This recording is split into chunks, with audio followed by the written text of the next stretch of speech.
Hello, hello, hello, everyone. Good morning, good afternoon, and good evening, everyone. This is FiberShark95. Happy Sunday, everyone. And today we're here doing part 25 of our National Park series for the United States. And today we're going to be visiting one of our nation's least visited national parks, Royale National Park. Located in the northern half of the Great Lakes on Lake Superior, this unique national park is actually an island, hence the name, Isle Royale.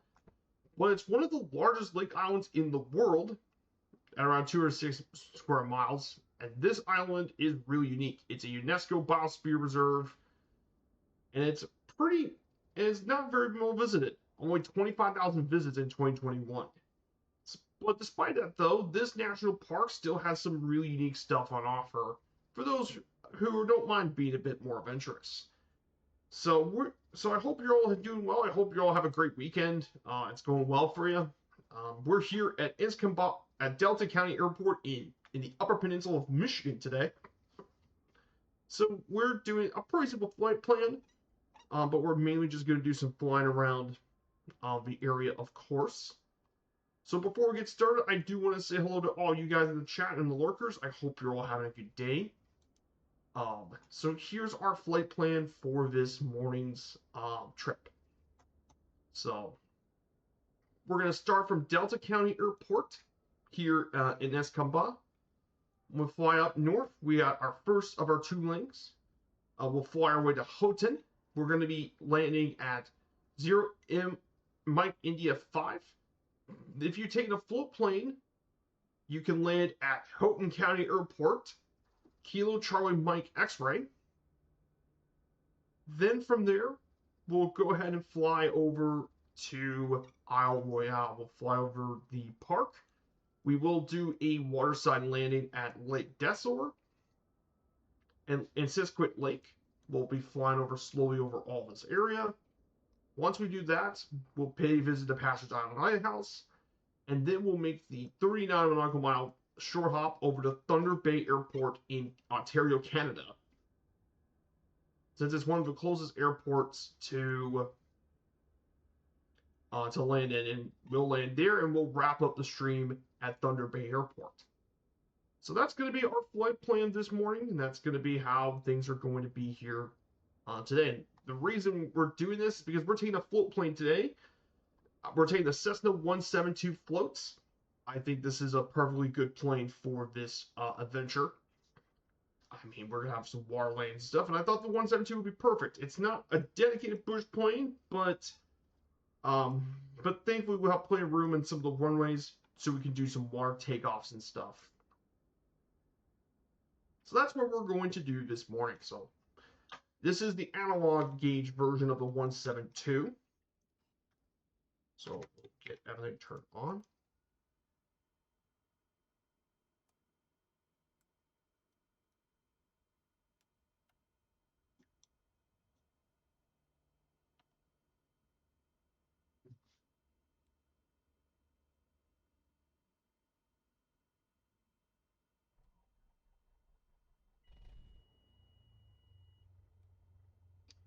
So yeah, there we go. Isle Royale. Now, our max altitude for the first leg is going to be 3,000 feet.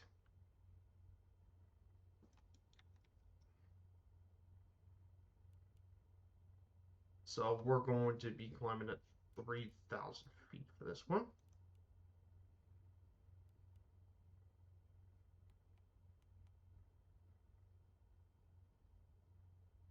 Flight plan.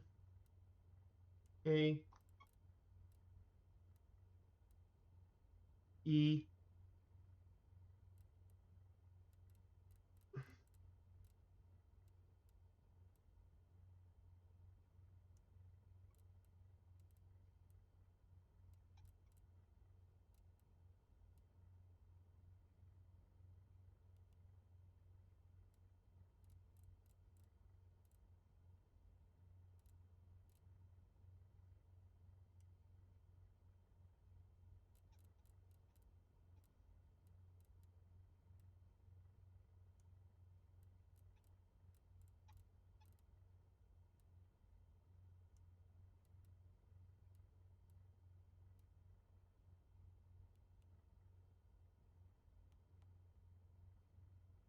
There we go.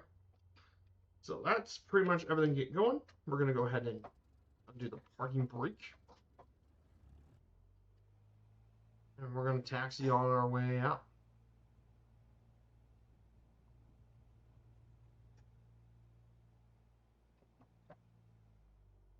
So that's what we're going to do this morning. We got the notes prepared for Royale National Park. If you click the link, it'll take you to the website, the park website. So you can see all the stuff here with the park. It gives you tons of information about the park and Royale.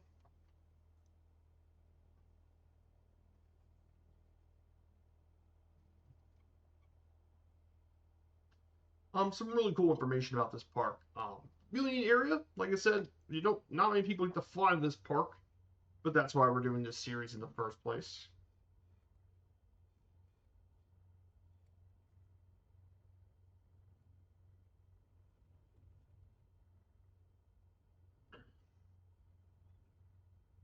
So, um, so I hope you guys having a good week. Some pretty big stuff going on. Some of the sports stuff going on yesterday. Sports stuff. The Sixers came back down 3-1 in the series, and they won Game 7 last night. Amazing win for the 76ers. Joel Embiid played extremely well. 34 points, 12 rebounds. Tyrese Maxey was unbelievable with 30. Edgecombe was great, and so was Paul George.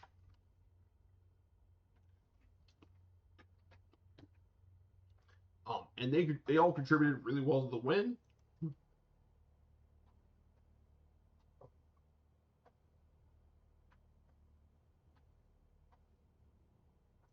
So big win for the Sixers. Their fans will definitely appreciate that performance, that's for sure. We're going to go up to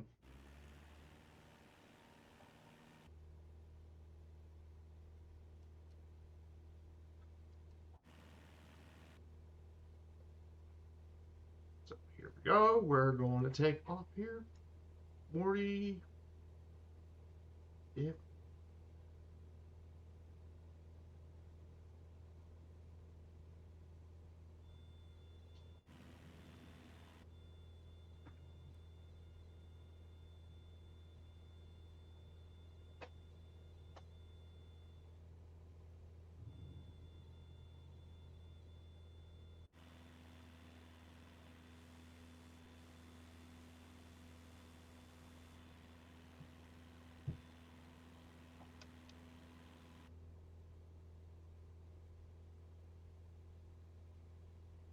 So here we go. We're off.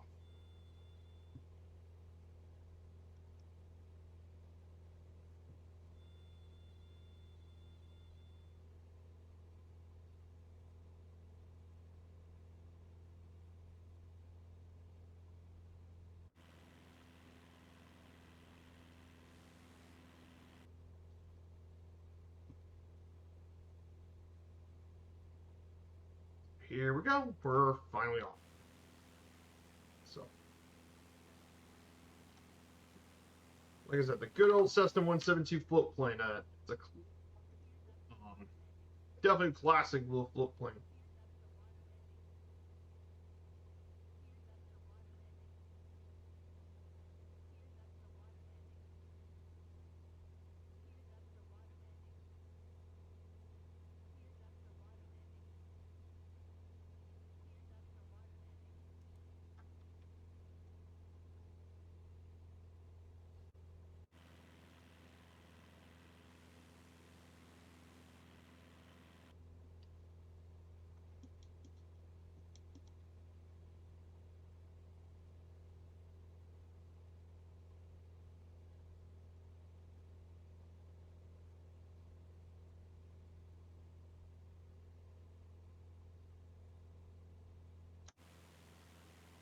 So, mainly just sticking to the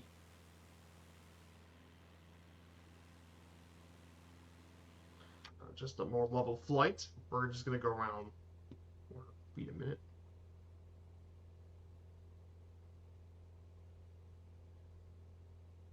Feet.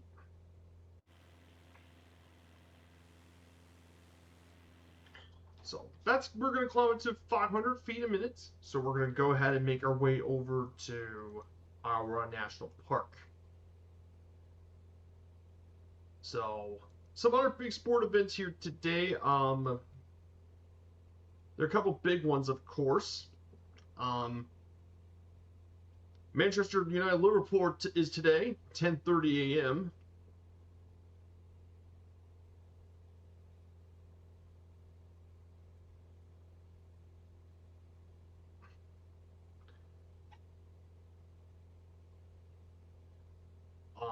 So that's a pretty big game, of course, today. My Spanish club I support, Espanyol, is going to be playing at 3 p.m.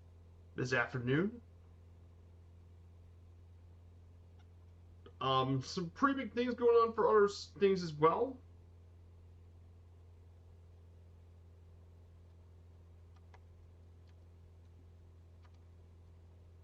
Um,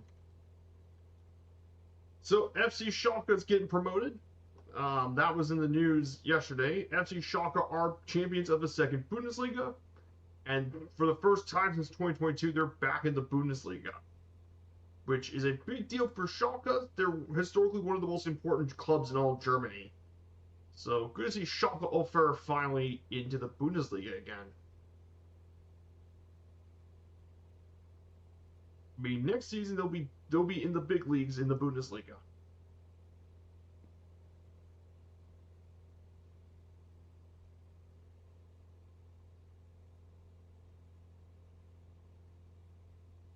So curious to see who else will join them in the Bundesliga next year. As of recording, though, in the standings, we still have a couple more matches left to go. But it's basically a three-team race between Elversberg, Hannover 96, and Paderborn are mainly the three teams most likely to take the second place. It depends on the goal differential, but it looks like it's Elversberg. But like I said, anything can happen in those games. So that's for the German second division.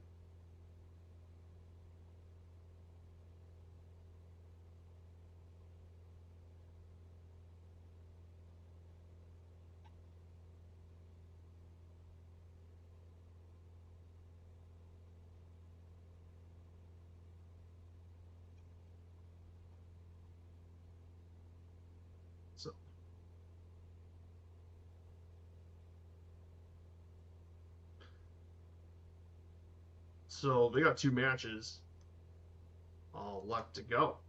Um, so Elversberg gonna have to take on Fortuna Dusseldorf, um, which is one of the worst teams in the second Bundesliga. Paderborn's against Karlsruhe, which is going to be a bit tough, and then Hannover's against Bochum. So should be some interesting clashes for next time for the Germans, of course, for the German leagues.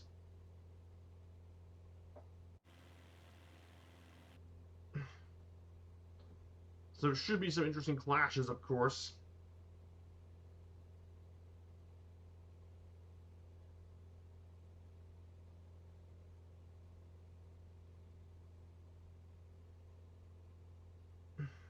So should be quite interesting to see how things go on in Germany.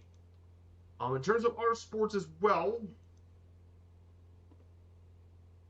last night, of course, for the NHL playoffs, the Flyers and Canes would face off in the second round. In the first game, 3-0 win for Carolina. I'm not really surprised Carolina's really good this year.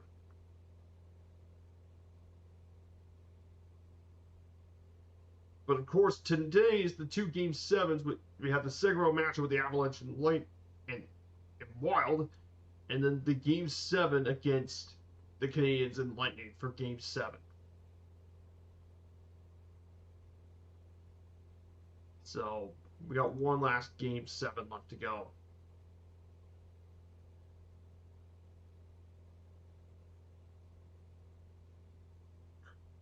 So should be an interesting thing to do. And of course, yesterday for baseball, the Reds lost again, and this one was even worse than last time. 17-7 loss for the Reds against the Pirates.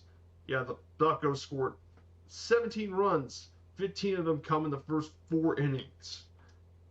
Uh, that was an ugly game. What an ugly loss for the Reds.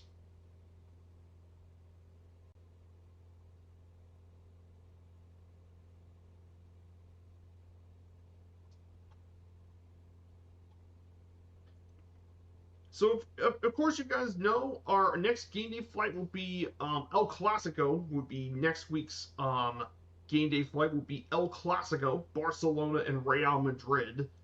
I mean, it's El Clasico.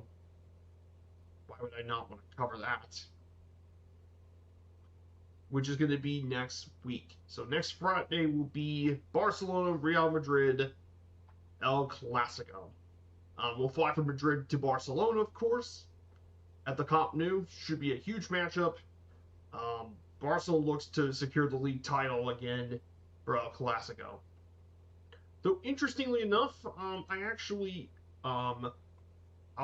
be doing the 15th will be Everton and Sunderland for the 15th. I get to finally talk about the Toffees at long last. So Everton still have a chance to make Europe, and Sunderland looks like to be a really solid team this year.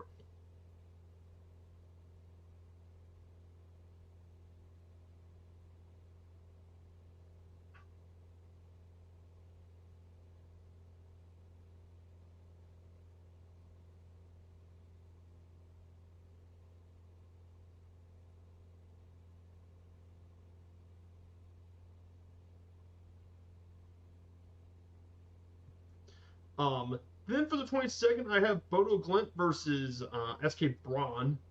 So that can change. I could do the EFL Championship, or I could do another sport. The 29th is going to be the Champions League final for May, and then for May is going to be the Champions League final.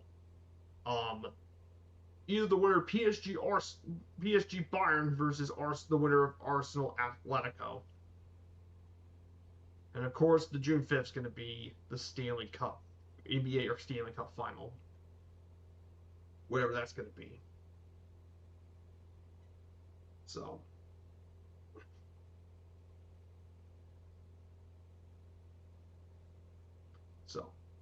We're about 113 knots. Doing pretty decently here at 113 knots. So.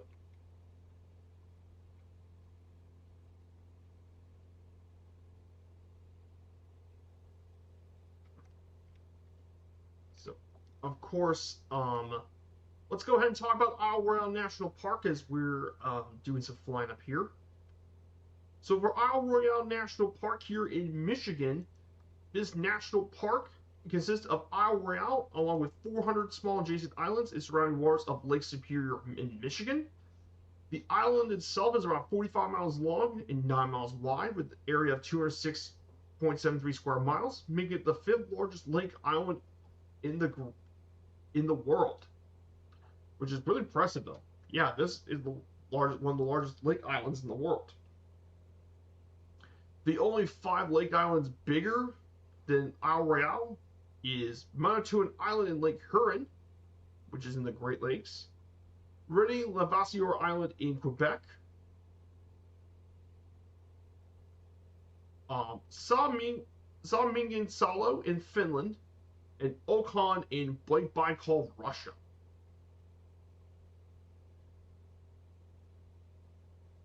Are the other natural occurring lake islands larger than this? On top of it, it's the largest natural island in Lake Superior and the 2nd largest island in the Great Lakes, as well as the 3rd largest island in the contiguous 48, along with Long Island and Padre Island. They're the only ones larger than Isle Royale in the Atlantic. Now, of course, the national park itself was established back on April 3rd, 1940. It later received additional protections from development by a wilderness area designation in 1976, a UNESCO Biosphere Reserve declaration in 1980, and was even part of the National Register of Historic Places. The park's northern boundary lies adjacent to the Canadian Lake Superior National Marine Conservation Area, along the international border between the U.S. and Canada. Finally, of course, with 25,000 visits in 2021, It's the 7th least visited national park in the country. So yes, not a lot of people visit here. It's unlike many of the other parks, it's not easy to access this park because it's not easily accessible. That being said, compared to some of the other national parks, it's actually easier than some of the other ones, especially compared to American Samoa. Of course, many of the Alaskan national parks are the ones that come in mind. They're much harder to access than this one. Really neat park, very underrated because not a lot of people know about this park. A lot of people kind of overlook it. So the geography of this national park is pretty interesting too. Of course, Isle Royale in 1875, Isle Royale was split from Keweenaw County as a separate county. Of course, that was dissolved in 1897 and was reincorporated to Keweenaw County. The largest point on the island is Mount Desor at 1,394 feet above sea level. Of course, the park itself is made up of Isle Royale itself and 400 smaller islands. And it's about 15 miles off the shore of the Canadian province of Ontario, near Thunder Bay.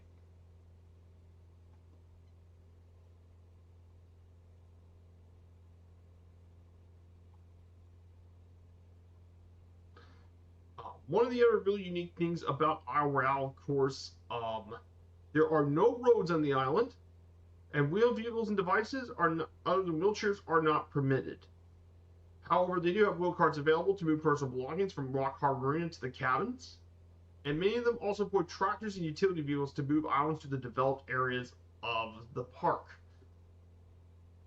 The topsoil in the park for the islands tend to be thin, which favor trees that have horizontal root patterns, and that's why you see mainly basalt fir, white spruce, and black spruce populate the island with trees, which is pretty cool, of course. Neat place. Definitely some really unique geography, of course, with the islands as well.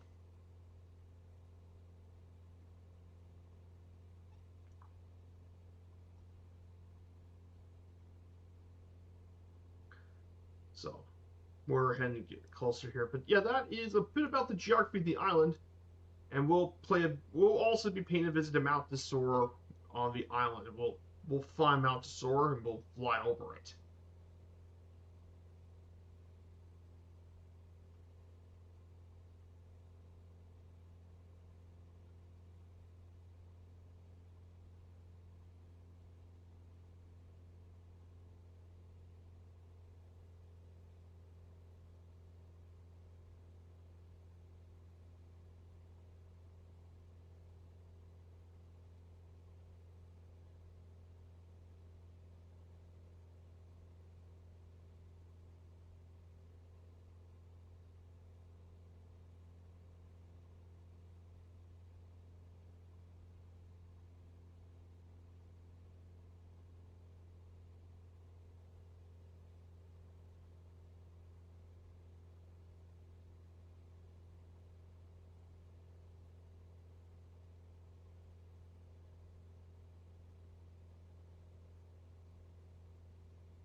So, so that covers a bit about the geography of the island.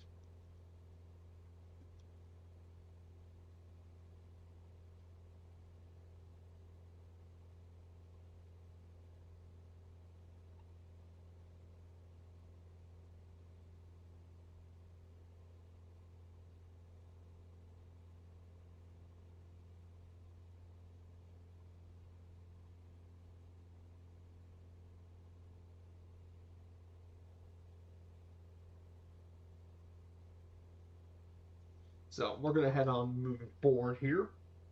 So for next week's streams, of course, next week, um, on Saturday is going to be a airliner flight. We'll take the Admiral RJ 100.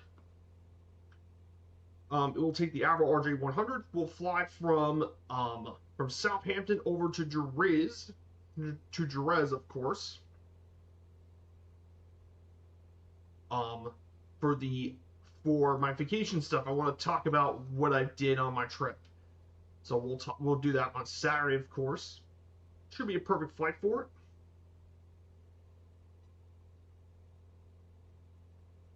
And we'll talk all about my vacation stuff as we do some flight planning, of course. So we'll take the BA146. Should be a really fun flight. I'd be really enjoying that with you guys. So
so that's going to be Saturday, of course. And the next national park in this series, after Isle Royale, our very next park, is going to be a really cool national park.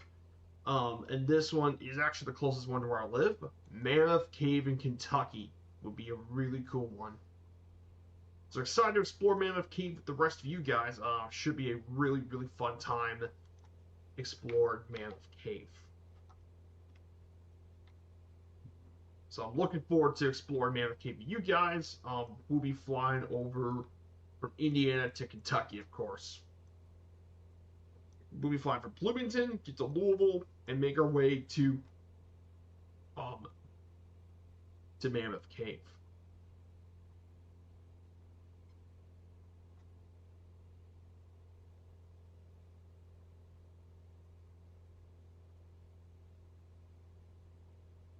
So looking forward to that with you guys, of course.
So now for the next thing to talk about the park, of course, and our next thing to discuss here about Isle Royale National Park.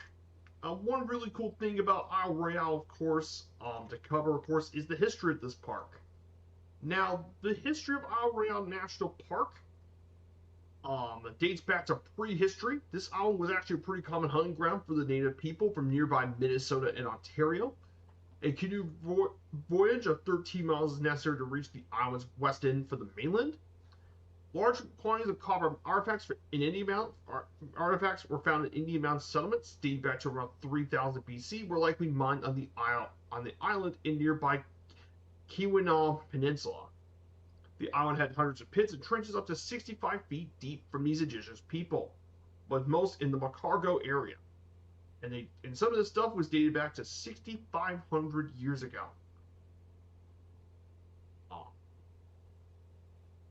Um, of course, one interesting thing um, as well, of course, was Isle Royale's history. Um, the Isle Royale was given to the United States by the 1783 Treaty with Great Britain, the Treaty of Paris. It was formerly part of the Indian Reserve that was disputed by the U.S., but the British remained in control until after the War of 1812, and the Ojibwa peoples were considered the island to be their territory, and the Ojibwas ceded the island to the U.S. in the 1842 Treaty of La Pointe, with the Great Portage Band unaware that were in British territory. So as a result, this area became part of the United States in the 1840s. During the 1840s, of course, a report from Douglas Houghton, the Michigan State first geologist, set off on a copper boom in the state. Turns out the Upper Peninsula was actually rich in copper. And this area was extremely rich in copper deposits, of course. And the first copper mines were opened here on the island. The Romans on the island, combined with the small veins of copper, caused most of the mid-19th century mines to fail quickly. Between the miners and commercial loggers, much of the island was deforested during the late 19th century. Once the island became a park in 1940, logging and export activities ended and the forest began to regenerate. But yes, a lot of the copper mines here in Michigan came from the Upper Peninsula, which was why, in my opinion, Michigan won the Toledo War back in 1836. And if you guys weren't aware about this, Detroit and Michigan almost went to war to get Toledo. Ohio got Toledo because Ohio thought Toledo could be some major inland port that could help them get a lot wealthier. And Michigan went and got the Upper Peninsula from the Wisconsin Territory. But in reality, Michigan gained far more from the Upper Peninsula. As it turns out, the Upper Peninsula is rich in copper, and that's allowed Michigan to grow like it did. Now, the island was once the site of several lake trout and whitefish fisheries, as well as a few resorts. The fishing industry, however, declined considerably, but it still continues as the Edson fishery. However, there had no permanent inhabitants.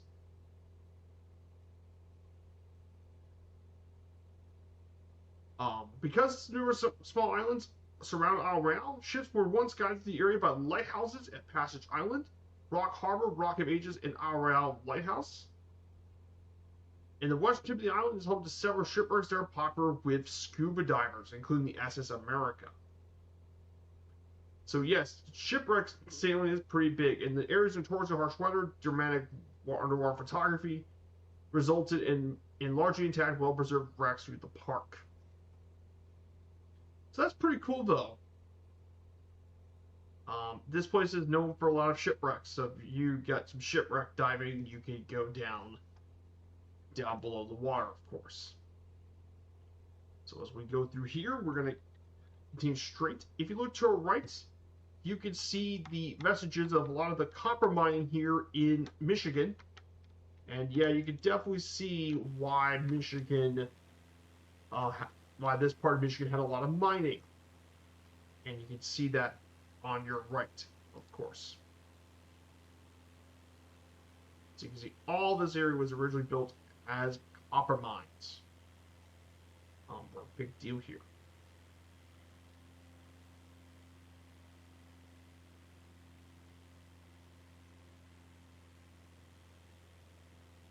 So, pretty big stuff, of course.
Mhm.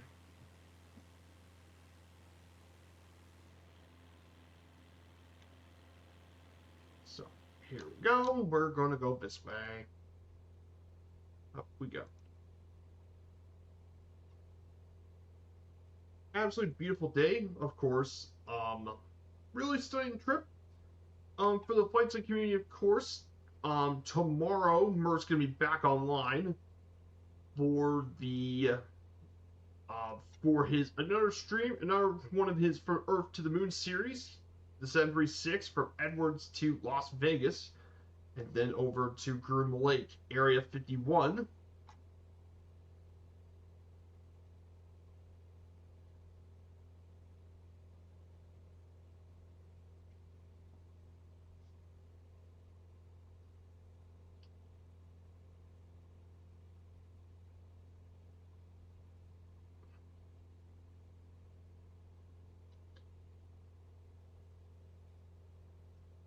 So pretty big stuff for Murph's stream this week, of course. For this stream, we got a lot of stuff going on for Murph and his community, of course. Allison will be back also with her content for this upcoming week. I know she's going to start getting from Gatwick, of course. I wonder where she's going to go next after Gatwick.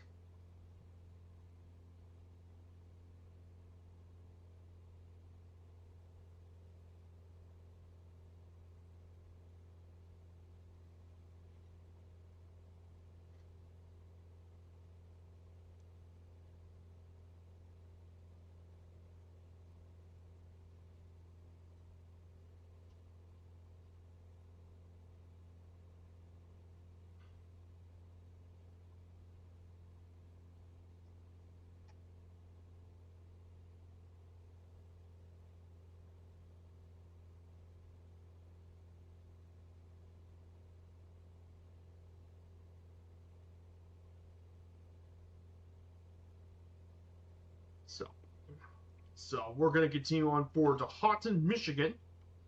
That would be our next stop, of course. Um, so we'll get through all this pretty quickly, of course. Now, one of the interesting things I know about Isle Royale National Park, one of the really interesting things is its climate. I didn't put it there when I did my research, but the climate here is around moderate humid continental climate. During the summers, it could the daily maximum is usually 72 degrees in July, which is the highest point of the year, and the coldest point of the year, the coldest maximum temperature of the year is in January, which is around 17 degrees Fahrenheit. But some of the daily minimums can even go below zero in January. But mainly in the summer, it doesn't get much more than 60 degrees. It does not get very warm at all.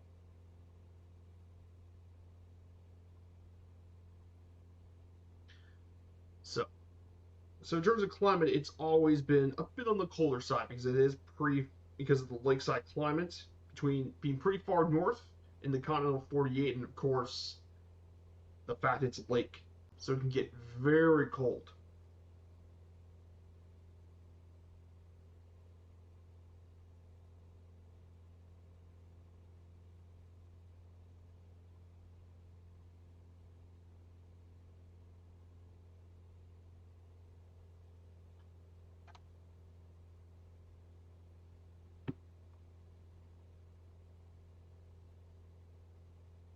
Oh my gosh!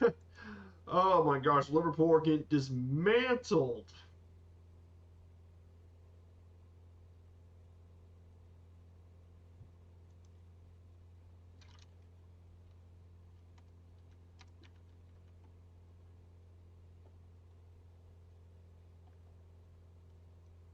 Hmm. Yeah, Liverpool two. It's already 2-0 already for Manchester United versus Liverpool. It's already 2-0.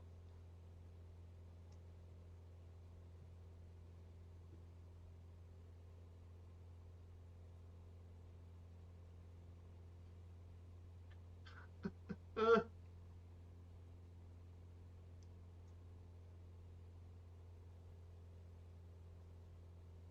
hmm.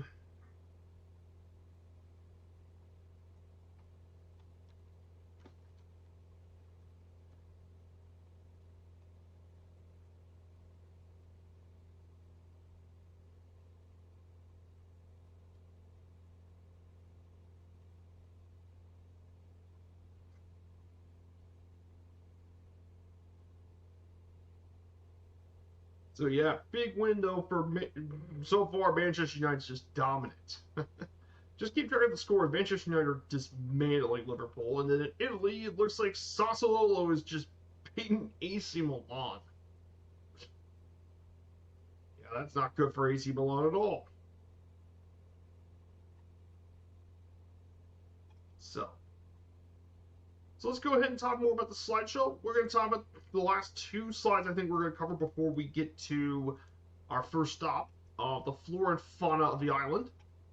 Now, a number of habitats do exist in the island, the primary being, of course, the boreal forest, similar to that of neighboring Ontario and Minnesota. Upland areas along the ridges are effectively bald with exposed bedrock, infused scrubby trees, blueberry bushes, and hardy grasses. Um, there are occasional marshes that exist, but they're mainly the byproducts of beavers, of course. Now, of course, for flora particularly, the primary floral habitats of the island are mainly within the Laurentian mixed forest province, which is a temperate broadleaf and mixed forest biome transition zone between true boreal forest in the to the north and the big woods to the south, with characteristics of each. So boreal forest mainly is a lot of pines, spruces, and larches, and the big woods are mainly for hardwoods. So it means it has areas of both broadleaf and conifer forest covers. Some conifers include that of jack pines, black and white spruces, balsamic firs, and eastern red cedars. The deciduous trees in the park include the Quaking aspens, red oaks, paper birches, American mountain ash, red maples, the famous sugar maples, and mountain maples. And there's about over 600 species of flowering plants found in the park. Wild sarsaparilla, marsh marigold, wood lily, and prickly wild rose are some of the flora in the park. So the picture you see here is the Tobin Harbor Trail, and you can see all the different type of mixed forest.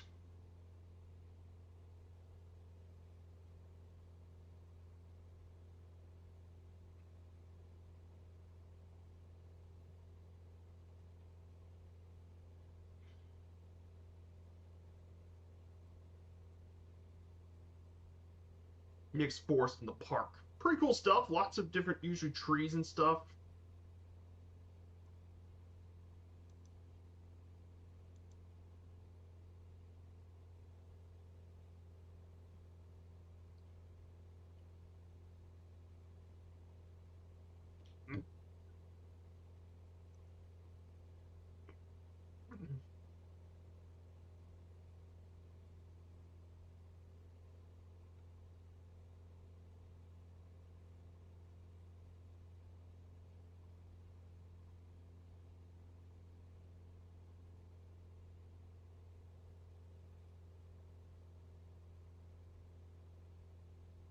So pretty cool stuff. Now for the fauna is pretty interesting here too. The fauna here is actually pretty interesting on the island too. Isle Royale is actually known for its timber wolf and moose populations here at the park, which are studied by scientists investigating the predator-prey relations in the closed environment. And there's a cyclical relationship between the two animals. As moose increase population, so do the wolves. Eventually, the moose kill too many wolves kill too many moose and starve and lower the reproductive rates. And this is made easier because the island has been colonized by just one third of the mainland mammal species, because of how remote the island is.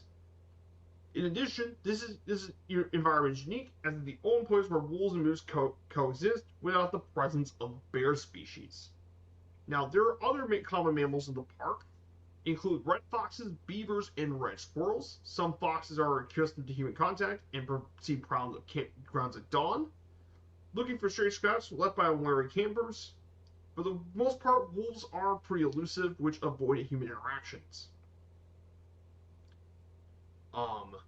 Urban species have been seen around the dock. Other mammals that can be seen include the mink among the lake shores and muskrats at the beaver ponds. Of course, several species of bats exist in the island.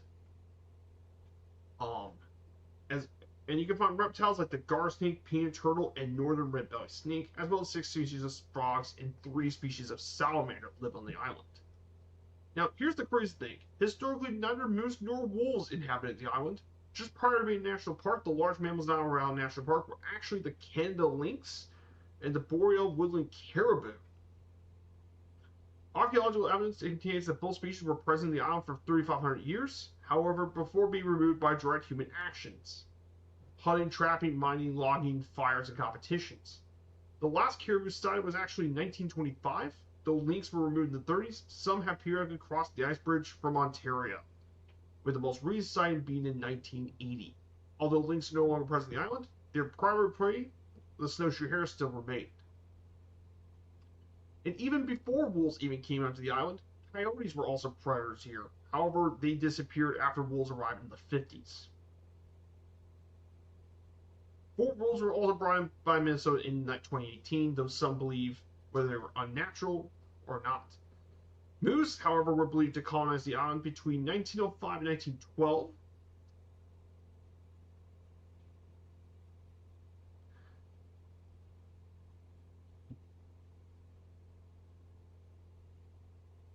Of course, the island has around population of 25 wolves and 1,000 moose in the island, though the population does change every year.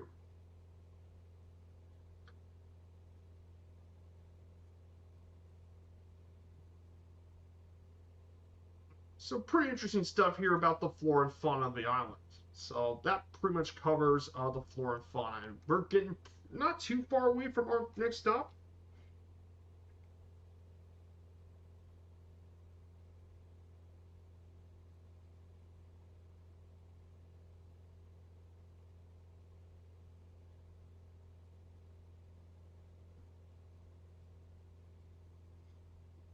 So we're not getting too far away from the next.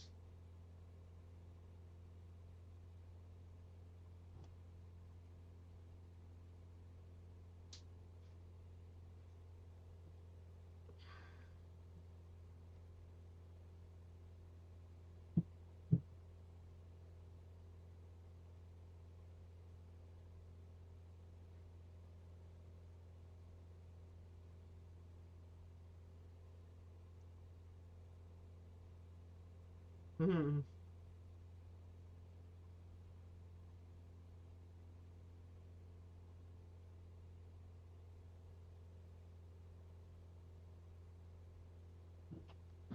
Hmm.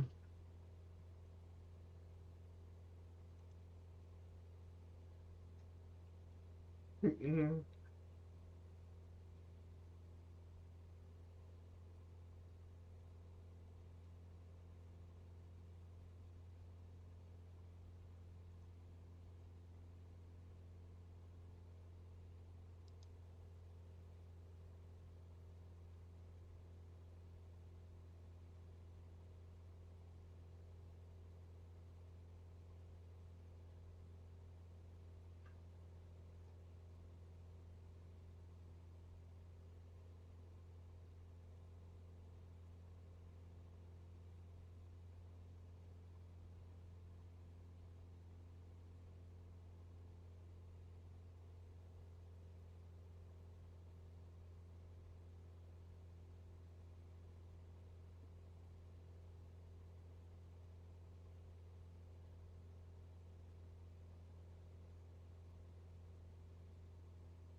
So we're about to arrive in Houghton pretty soon. We don't have to wait too much longer about our Houghton, Michigan. Pretty interesting little place we're going to be landing at today. The fifth largest city in the Upper Peninsula. 8,386 people as of the 2020 census. Of course, it's named after the geologist Douglas Houghton. One very unique thing, of course, Michigan. It has a winter festival carnival every year in February that attracts thousands of visitors from around the world. And of course, this area, of course, like many others in the Upper Peninsula, grew because of copper mining. This area is rich with copper. Um, Mining has historically been a huge part of the mining, along with iron and nickel and silver. But copper's been a big part of this area for years.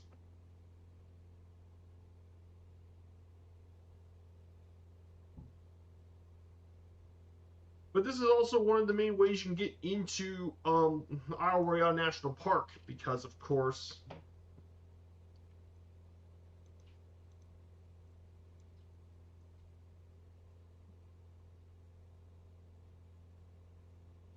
also one interesting other bit of news for aviation, of course, is Spirit Airlines has just went. It was gone. It just ended yesterday. Spirit Airlines is officially no more due to the fact of the jet fuel prices meant it could not sustain its low cost model, and Spirit Airlines went out of business.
Well, we're going to descend to 2,000 feet. We'll make our way. Hey, you can see, yeah, you can blame. Yeah, the Iran War was definitely to blame for that. Yeah, it caused a lot of fuel price shipping because of the Strait of Hormuz, and yeah, that's probably what happened. There was an attempted merger that happened between JetBlue and Spirit, but that never actually worked. It was blocked by Senator Warren, if I believe. That could have saved Spirit Airlines.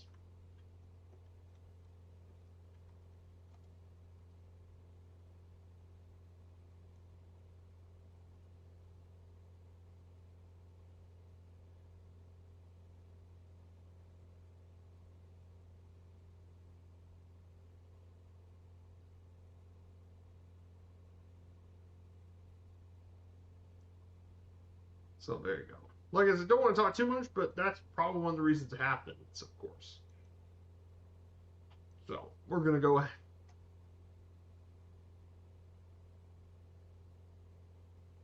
So we'll be landing here very soon, of course, on the way to Royale National Park.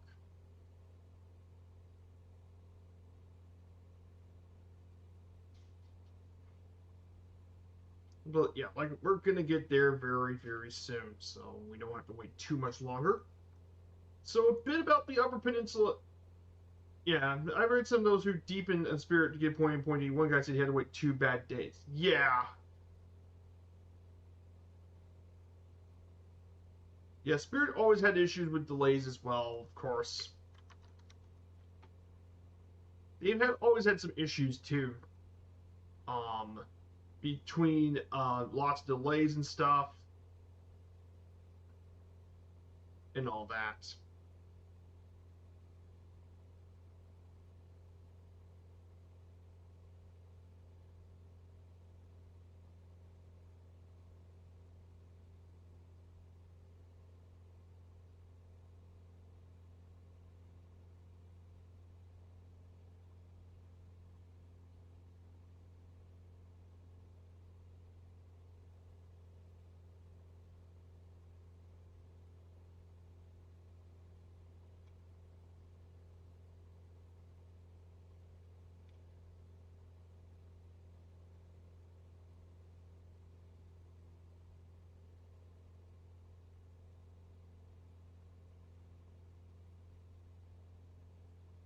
Yeah, that's always been an issue. They always had a bit of our complaints too. So, but yeah, definitely very interesting though. Another defunct airline, and this time one of those in the United States.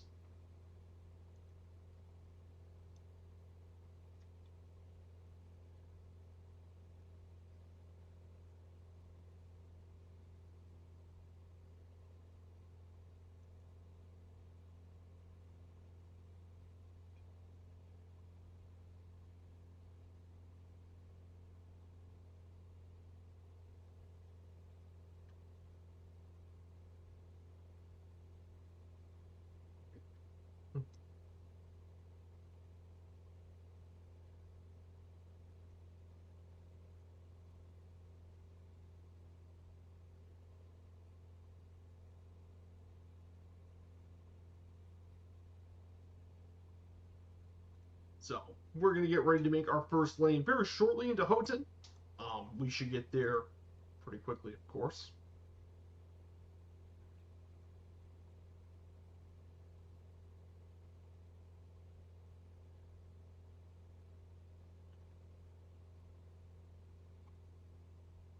So now the question is, what's going to happen to all Spirit's planes? The A320s, their Neos, A321s. I wonder what's going to happen to their planes, of course.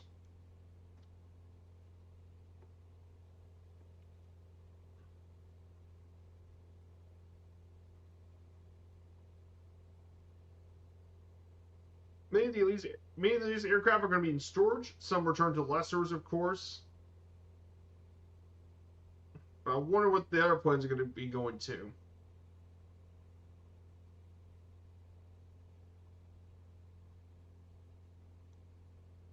So there you go. Also, Waco aircraft went bust. Yep, not surprised.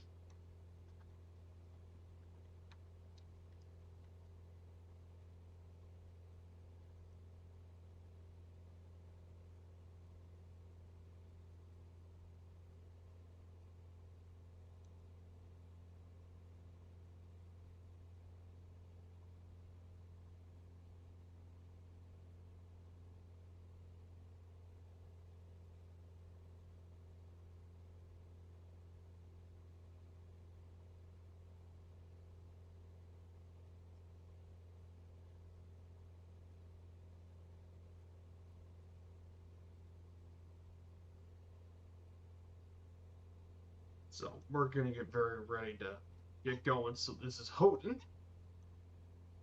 And Hancock, of course, will be near these areas here. Beautiful scenery this morning. The Dora Peninsula looks absolutely gorgeous today.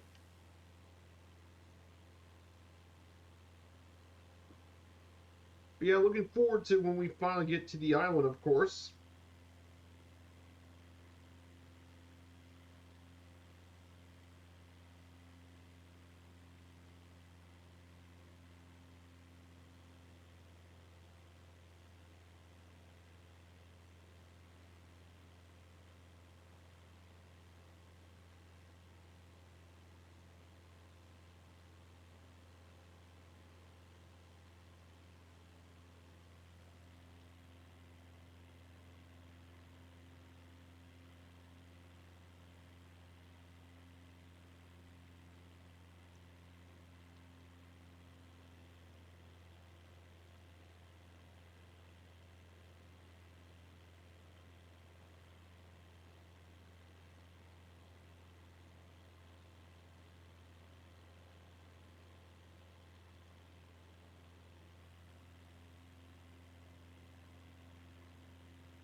So here we are, stop number one.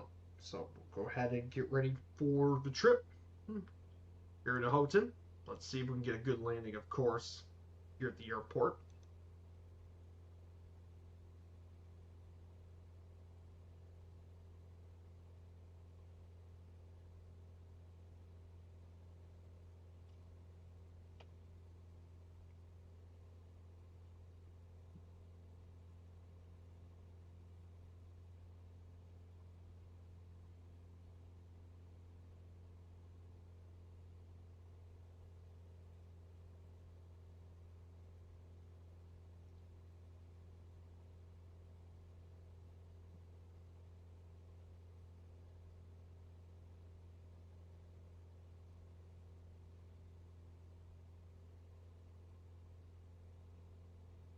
So we're going to go ahead and turn off the autopilot. We're going to go ahead and make the landing here. We're going to go ahead and slow down the volume, just to trim.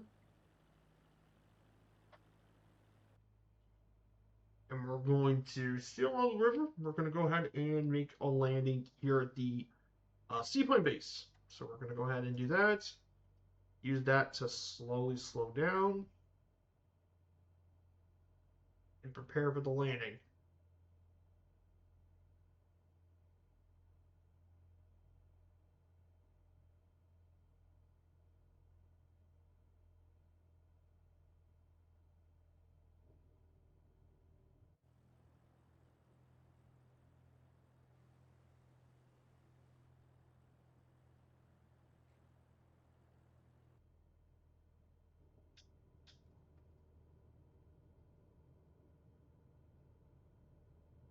So there we go.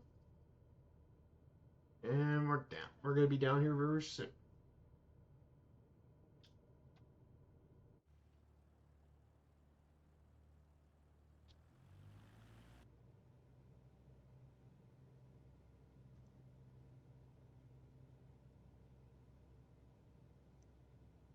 Hey, Shaq, good to see you. No worries, Shaq. Great to see you, my dude. I hope you're doing well.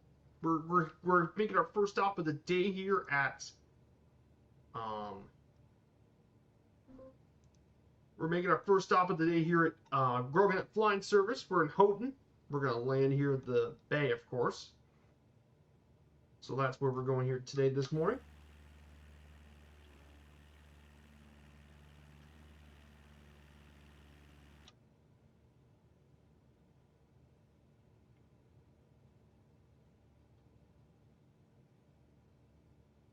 Here we go.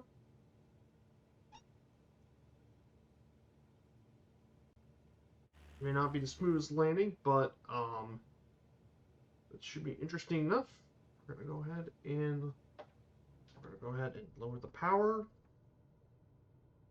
a bit, and we're going to land.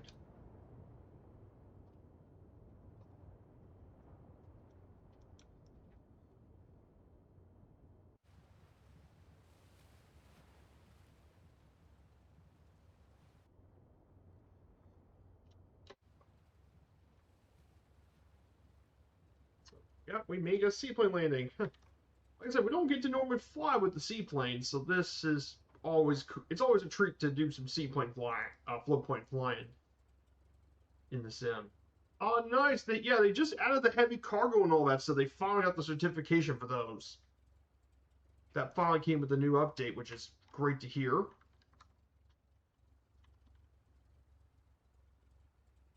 So that's always great to hear about. The career mode finally added some new certifications. It took them how many months? It took them a bit too long, honestly, to find out all this new stuff for the career mode, of course. But that's always great to hear from the people in career mode. They finally got some support.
Yep, so we're going to get ready to take off once again very soon.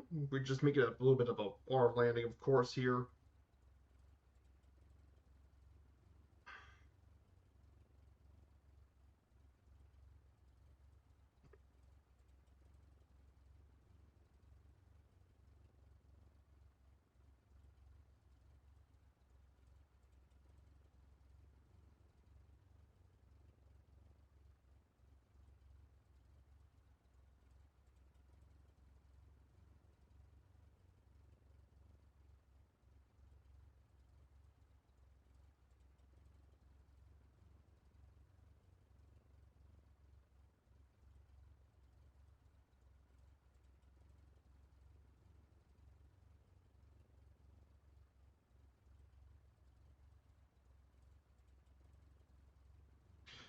So let's go ahead and get ready for the second and final leg of the trip. So we're going to go ahead and take off here. So we're going to go ahead and take off. And we're going to head and get going to the other leg. We're going to go ahead and delete the flight plan, of course.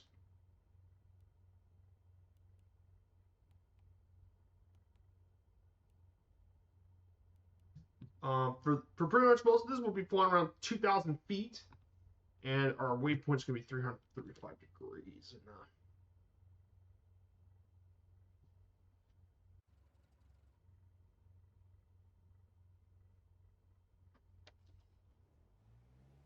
so here we go.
Yeah, for some reason I couldn't.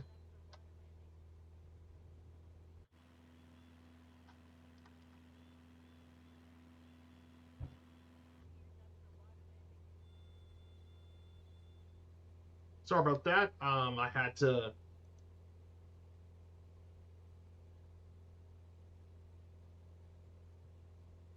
Sorry about that. But yeah, for some reason the issue with the 172 floats is that it's not as powerful as some of the other ones. So it's a bit weaker when it comes to the float plane stuff.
So we're now going to finally head over to Royale. So we're going to finally head over to the island itself. So we're going to go ahead and switch to the right tank, of course, for a little flight. So we're going to head over into the right island.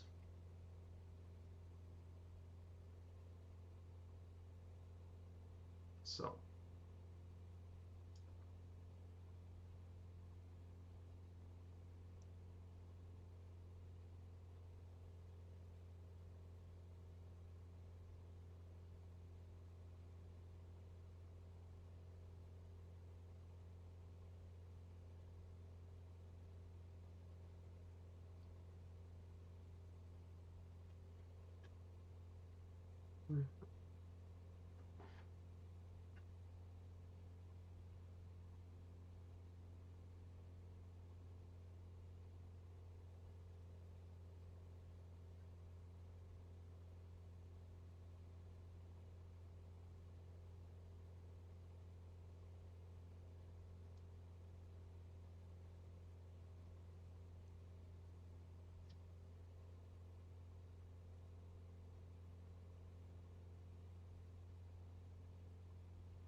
So let's go ahead and talk a bit about more about Royale National Park as we arrive here as well. In terms of geology, of course, of the park and the park's unique geology, the island is mainly composed of ridges running northerly southwest to northeast. The main ridge of the island, Greenstone Ridge, is over 1,000 feet in some places.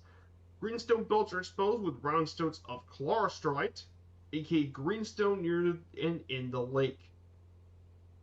And greenstone basically those of volcanic sequences with sedimentary rocks.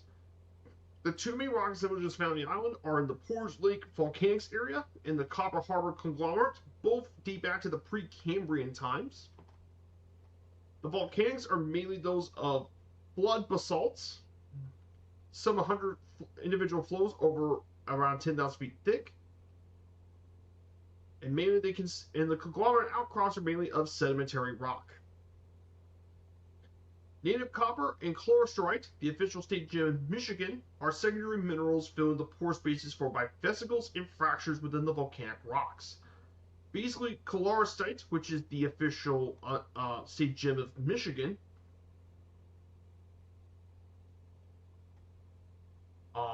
is mainly green or bluish greenstone, and it's mainly stellite. It's a pretty neat little rock.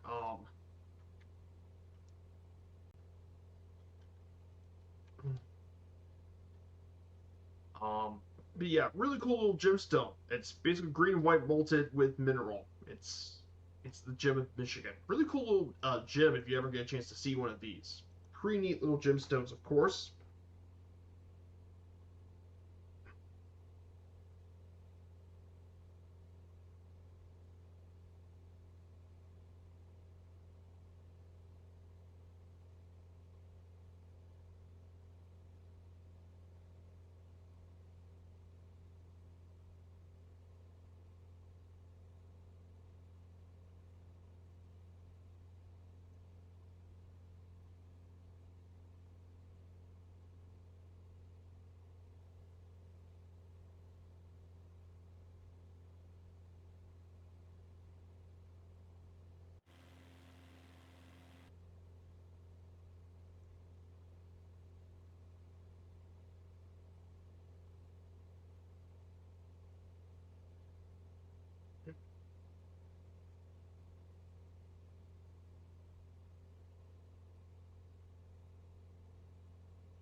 we're going to get closer to our Royale National Park. So we're going to get moving here pretty quickly. For the national park, we only got a couple more slides left to go. 3 more slides left. So until we visit our national park. Now, if you look at the park website, of course, tons of information. It should be pinned in the chat. You can list all the different places to go and all that.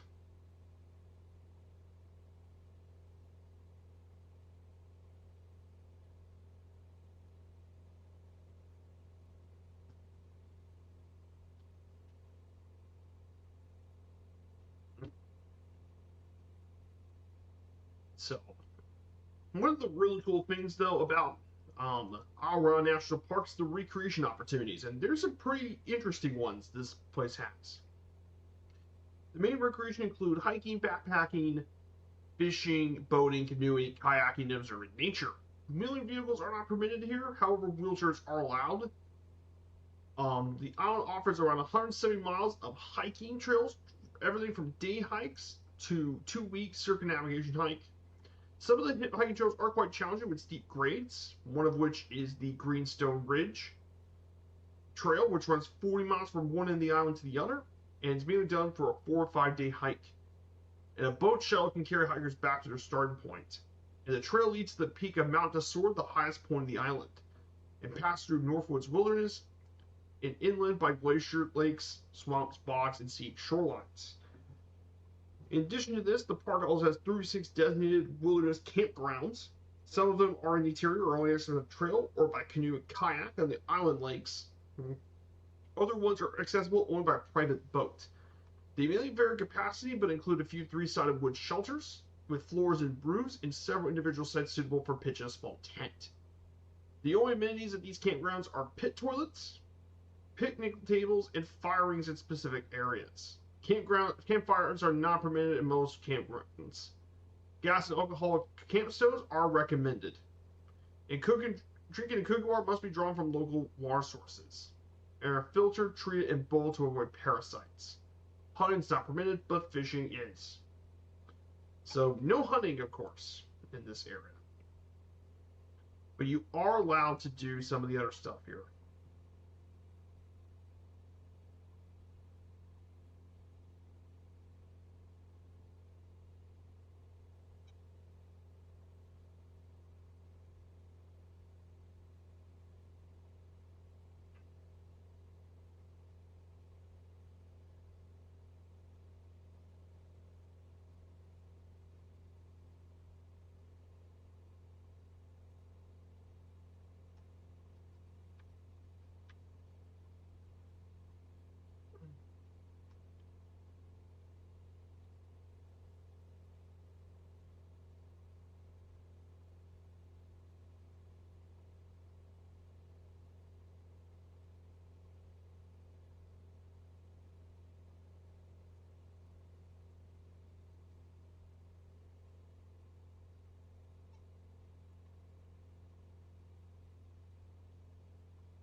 So there he goes. Try to get all this stuff fixed.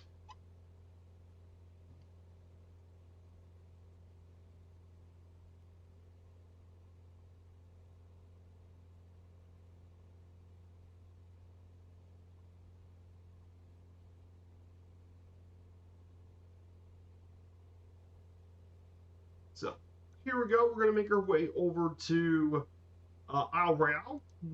Now we only have 2 more slides after this. So once we get to the island, we should be doing some pretty nice flying. We will have a bush landing at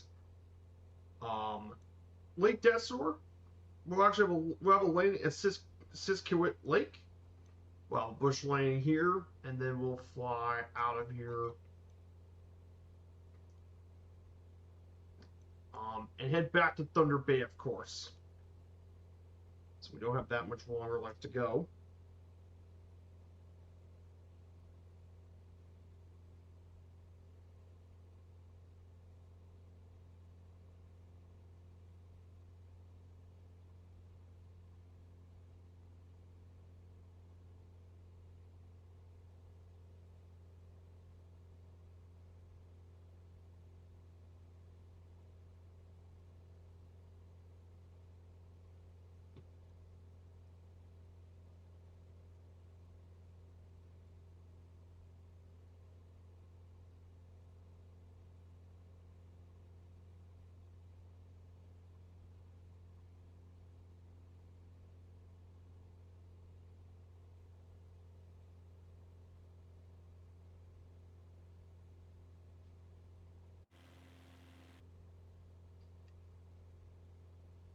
So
so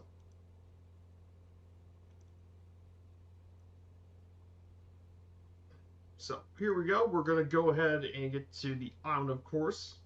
But there are 2 more slides. So in order to access the park and access our national park, there are 3. The park is accessible by ferries, float planes, and passenger ships during the summer months from Houghton and Carver Harbor in Michigan and Grand Portage in Minnesota.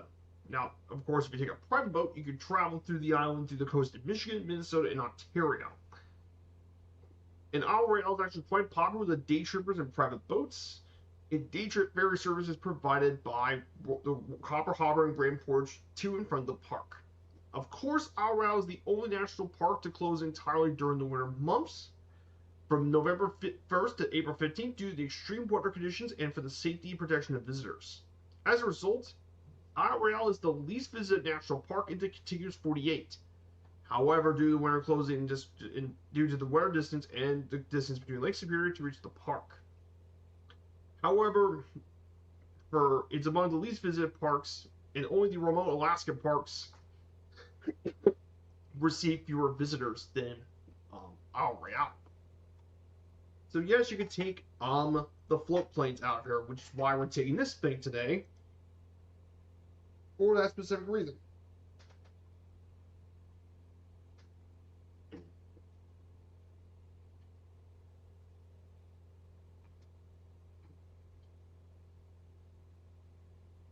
Which is exactly why we're taking this here today. So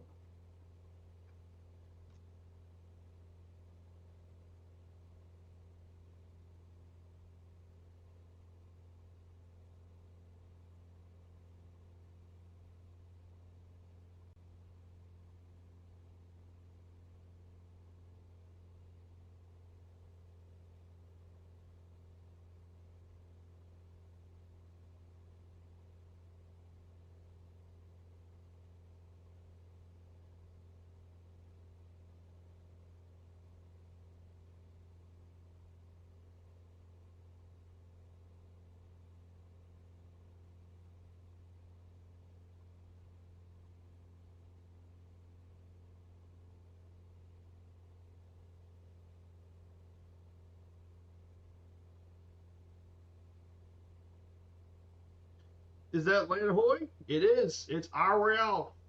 There she is. Our Royale is in the distance. There's our place. It's right in the distance.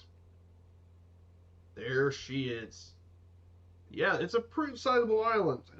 Should be interesting to see how we can get into it, of course.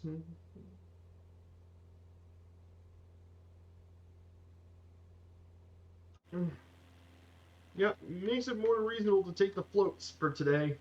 This.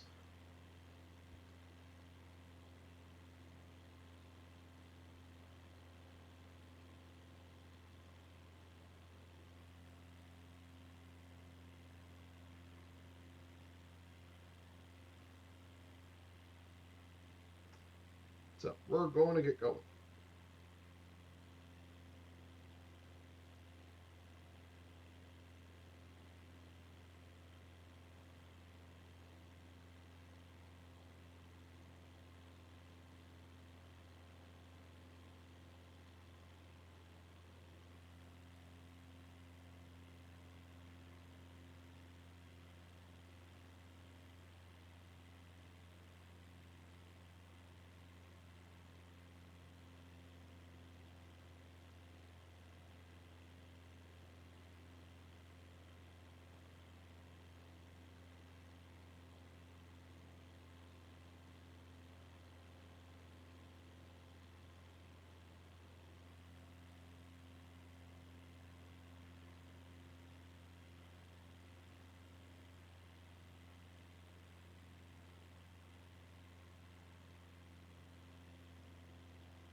Here she is, the Lands Ahoy head.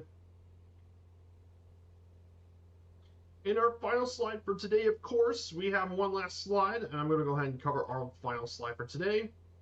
Of the ships. Now, of course, several ships do make their way here to the park. Scheduled ferry service does operate from Grand Portage, Carver Harbor, and Houghton. Now, of course, Grand Portage is the shortest, as it reaches the island in just 1.5 hours, and they stay mainly 4 hours at the island, allowing time for a hiking, guided hike, or a program by the park staff. And it's mainly sailed from the Isle Royale Queen. Um, Now, of course, it arrives at Rock Harbor in the park in 3 to 3.5 hours and spends 3.5 hours before returning back to Copper Harbor.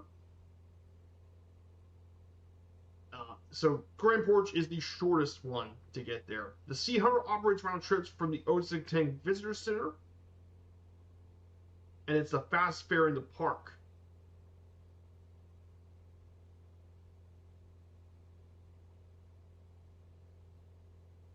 The Ranger 3 serves out of Houghton, and it can mainly reach. It's the largest of the piece of equipment in the park system, carrying 125 passengers, and it's a 6-hour voyage from Houghton to the park. And it stays overnight at Rock Harbor before return the next day. So if you want to do ferry services, you probably want to go out of Grand Portage, which technically is the shortest. Um,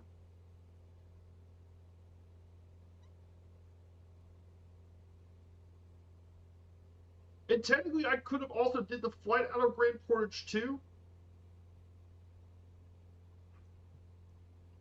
I could have also did the flight out of Duluth up there too, but I felt I want to do it out of Michigan since it is technically a park in Michigan, so I want to do some flying out of the Wolverine State.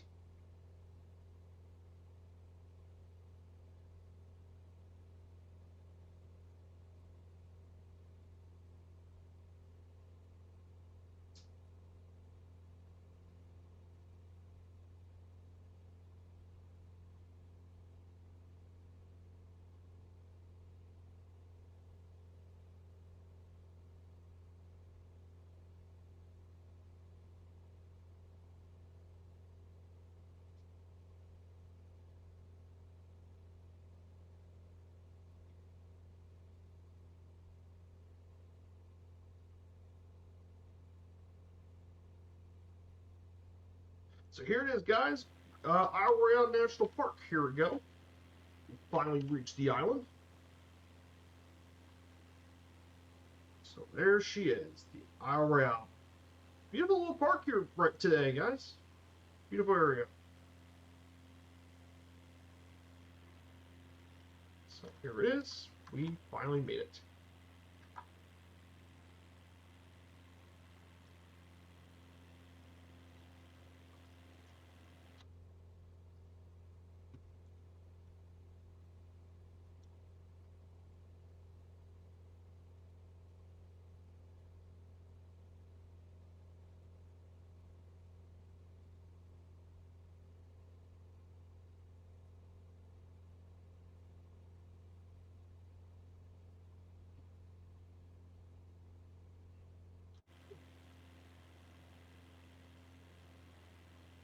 Here it is. So we're finally going to get into the island, of course, and explore this place a bit.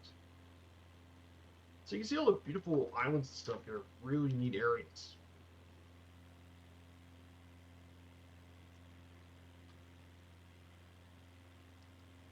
So we'll get plenty of viewpoints.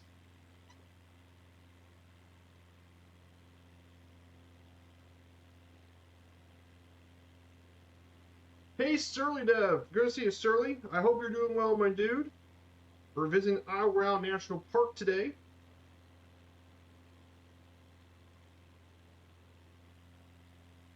So we're visiting our new national park. I hope you're doing well, Surly. So we got a beautiful national park here in Michigan, of course.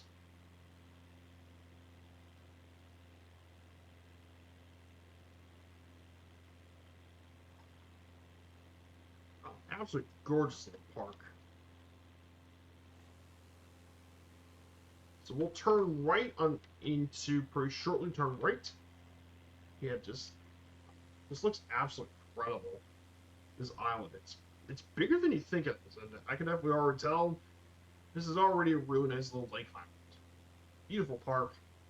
Great place for kayaking. And if you like this sort of stuff, like kayaking and boating, you'll love Voyagers National Park in Minnesota, which is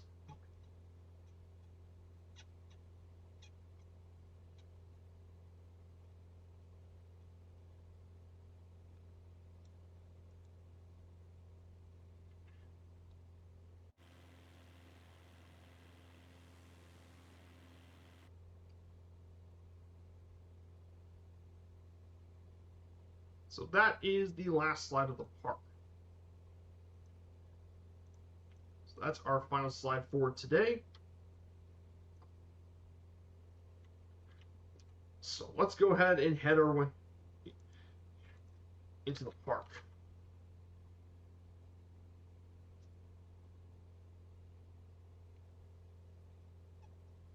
Yeah, the park's really neat though. Lots of historical little trails and stuff all over the park.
Here we go. We can see Mount Desor in the distance. That's the tallest point on the island, about 1,400 feet above sea level.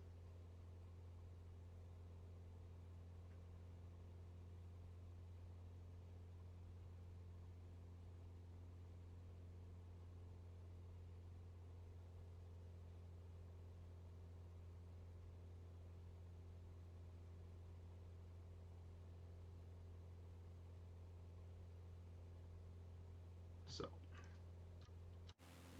you can see some of the hills and stuff here on this island. It's really neat.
So here's Lake Desor.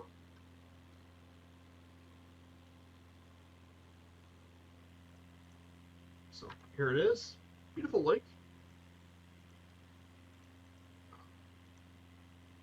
Yes, we're doing Royale. Really cool lake. It's actually the fifth largest naturally occurring lake island in the world. It's about 45 miles long. Um, lots of. It's also one of its least visited national park in the contiguous 48 as well. So very few visitors get to visit Royale National Park. But the beauty of this is not having so many visitors means a lot of this stuff is pretty pristine. So again, to keep this island pretty pristine is definitely one of the strengths here.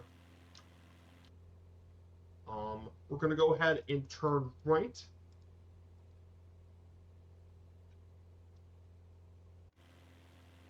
And we're actually going to land here at Siskitwit Lake. We're going to land there at Siskitwit Lake, and we're going to land there for our bush lane for today. The rest of it, we're just going to fly back over to Canada, actually. We'll fly to Ontario.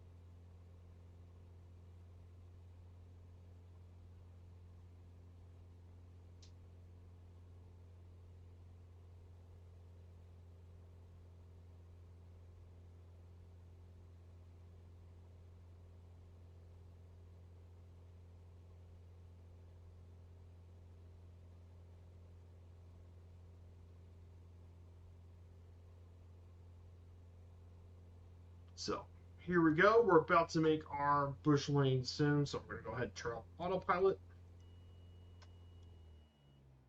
Um, we're going to land.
And we're down.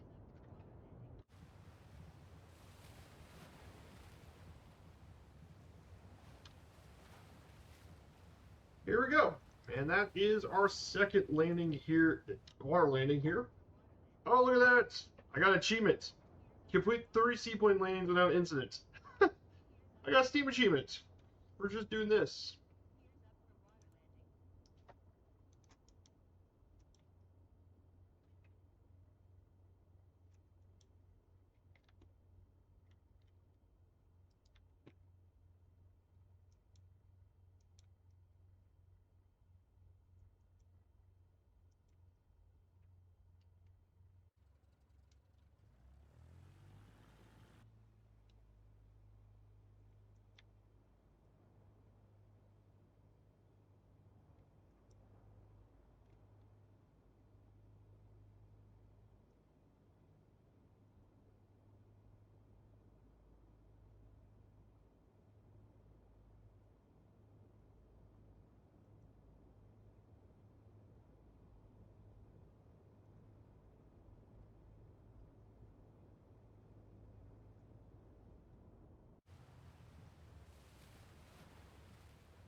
It's incredible views of the island.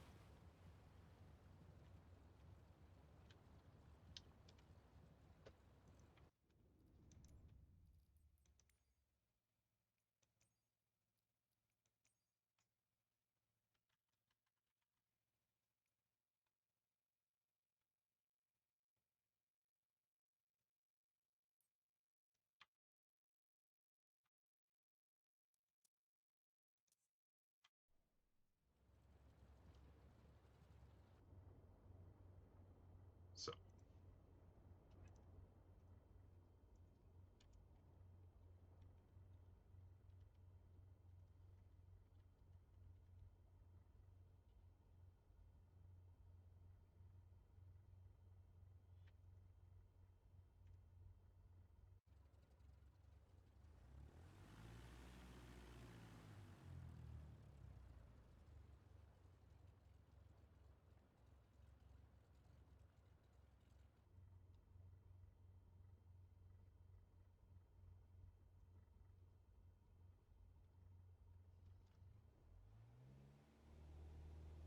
here we go.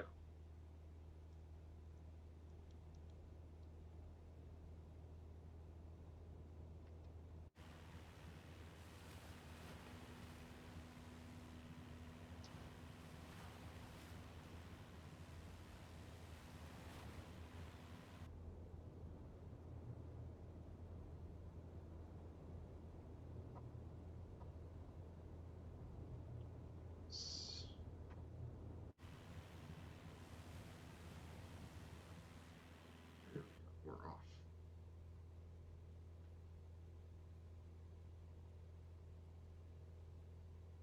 There we go.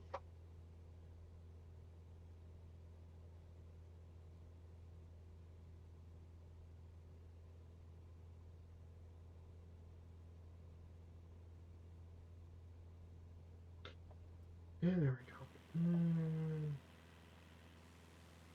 And there we go. We're flying back off of our Royale National Park. 500 feet a minute. Beautiful landscapes here. This was a beautiful landscapes. Um, beautiful, beautiful landscapes here. Look gorgeous today here at the park. We're going to go ahead. Once we get to here, we'll fly over to 2,000 feet. So I'm going to lower the just to 100 feet a minute. We don't really need to go super high altitude. Just take a bit more of our time. But this is just a gorgeous scenery here, guys.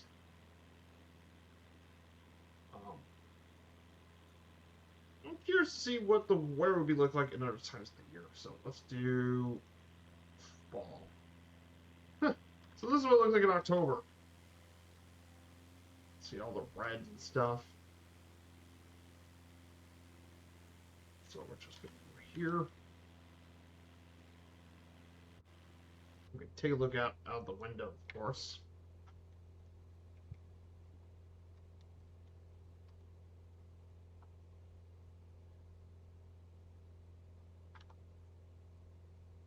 So here we go. We're going to go ahead and turn the direction.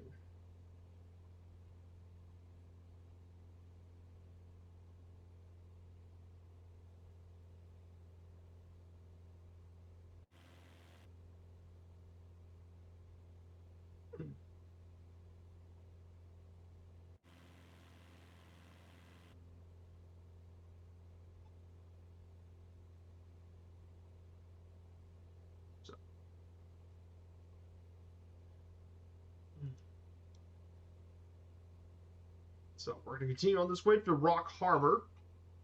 So Rock Harbor gives you access to the Edson Fishery. So getting through all this sort of stuff.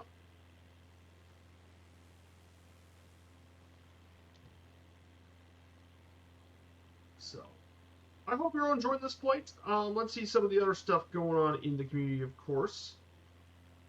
Going on into our sports. No way, Liverpool just... Oh, balls. Stupid Liverpool.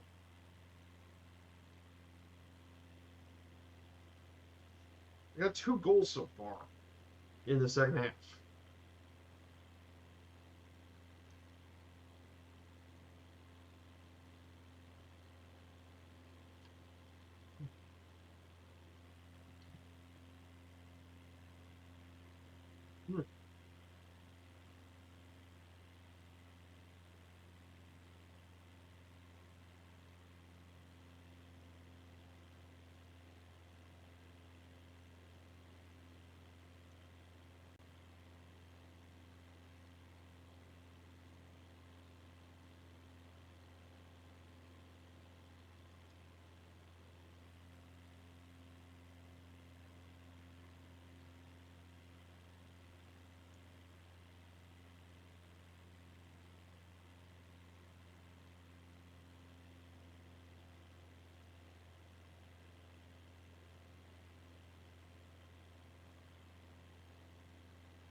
So we're going to go through the rest of the island.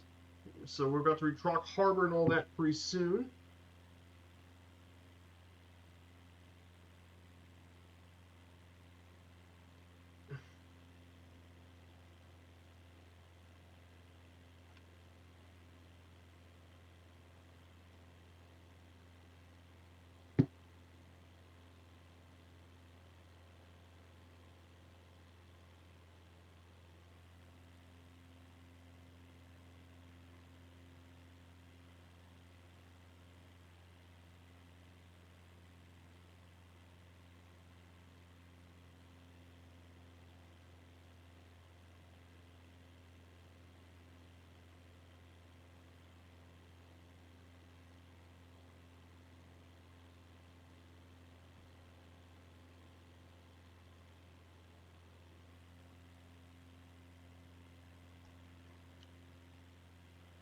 So there's Rock Harbor and all that.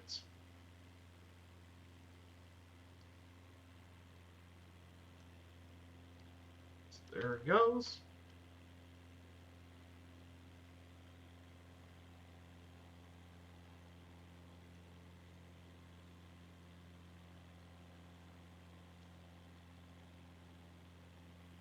So there we go.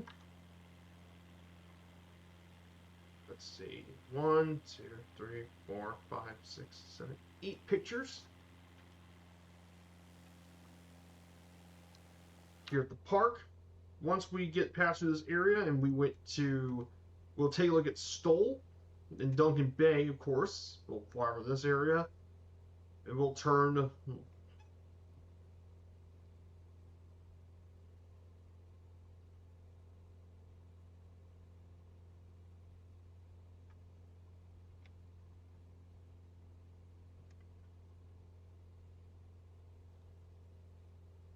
So we'll turn left after we reach to Merritt Lane campground.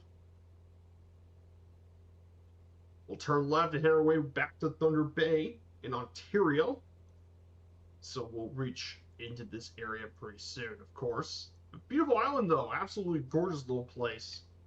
Um, of course, in the National Park website, you have all sorts of different trips. You can visit this area in the fall, though it does have to require a higher degree of self-planning and preparation because services and emergency response are very non-existent, and it can be very unpredictable.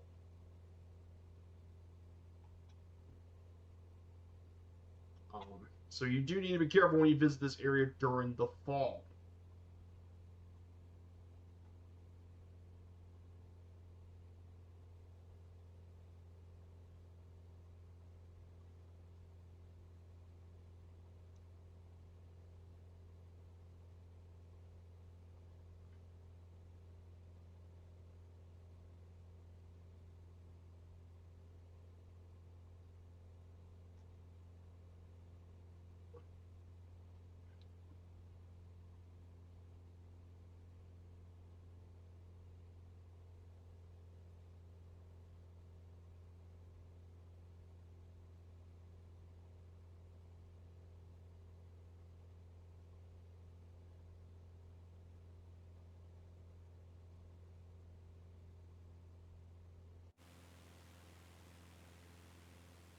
Yeah, just look at the little islands and stuff. This is just really neat.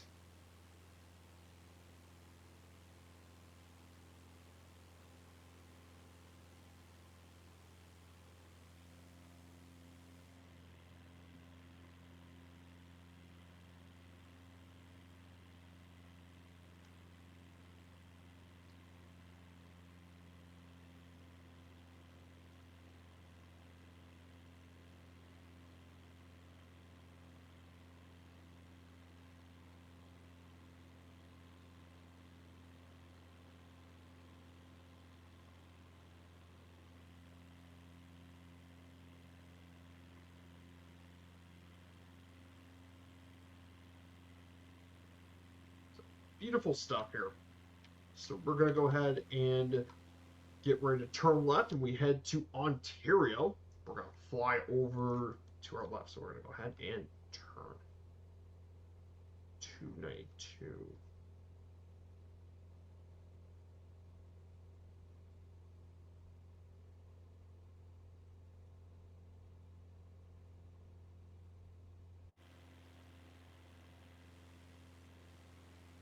Just incredible, though.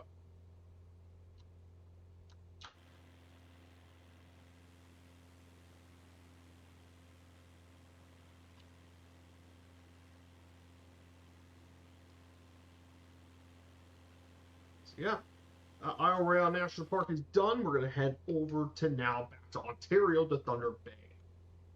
So that should take us about.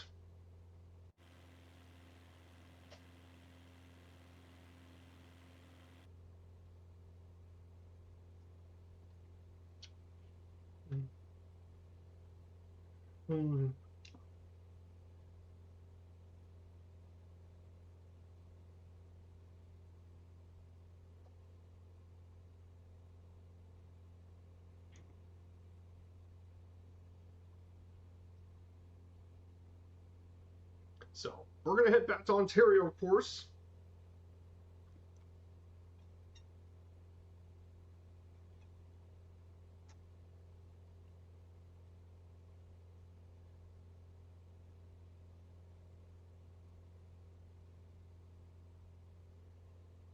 So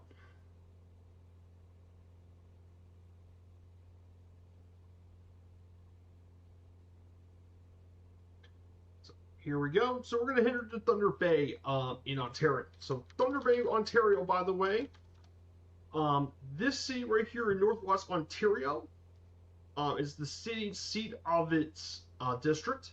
Population 123,000 in its metro area. This area began around the 17th century with the French fur trade outposts on the banks of the Camini-Statiqua River, and it grew to an important transportation hub, mainly the port in the link of shipping grain and other products from Western Canada through the Great Lakes and the St. Lawrence Seaway to the East Coast. Forestry and manufacturing played an important role in the city's economies. They have declined in recent years, but it's replaced by an economy based on medical research and education. Um, Historically, though, this area, one of its main attractions is Fort William National Historical Park, which is a reconstruction of the Northwest Company's Fort William fur trade post as it was in 1815, and it attracts 100,000 visitors annually.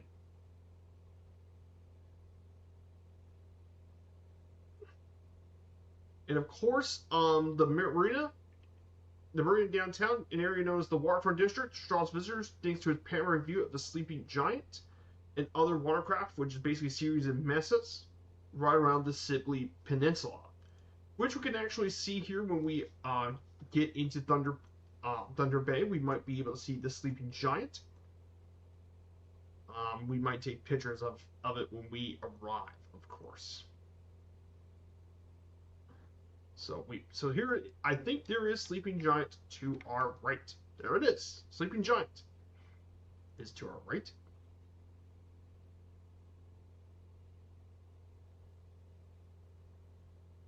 So pretty neat little place, of course.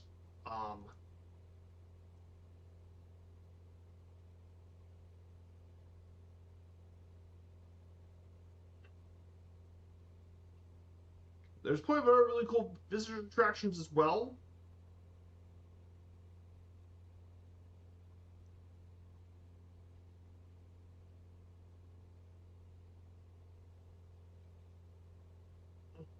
That's pretty cool. Thunder Bay is a neat place, and its airport is actually the fourth busiest in the province, of course, with 108,000 aircraft movements. It's the fourth busiest airport in Ontario. It's 16th busiest in Canada. And it mainly does flying services across Canada, mainly Ontario. It mainly does flights across all of Ontario, plus destination in Winnipeg and Calgary.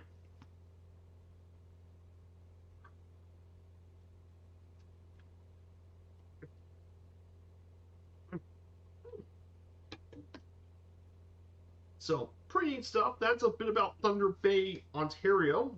Should be coming up on the journey, of course.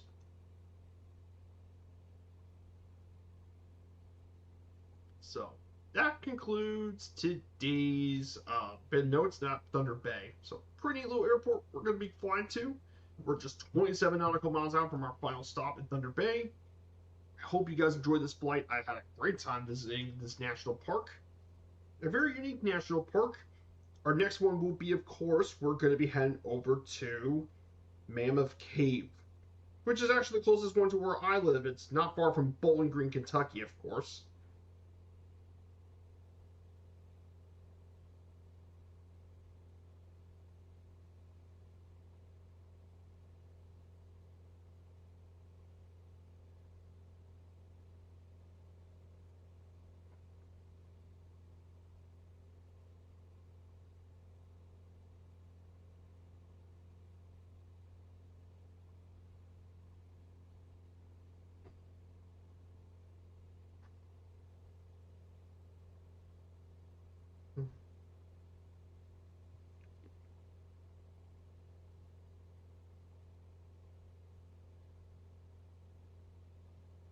So here we go. Yeah, there's Sleeping Giant. People in Canada know about this.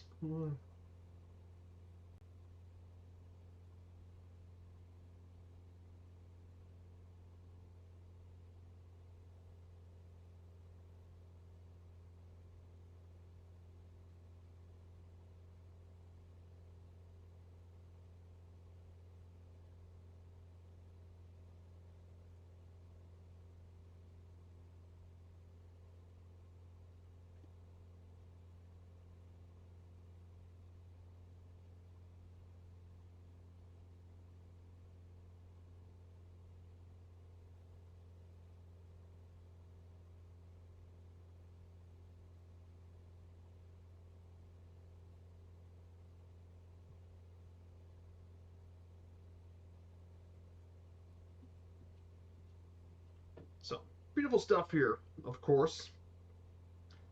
Um, so I hope you guys have a great rest of the week. Of course, the start of the week.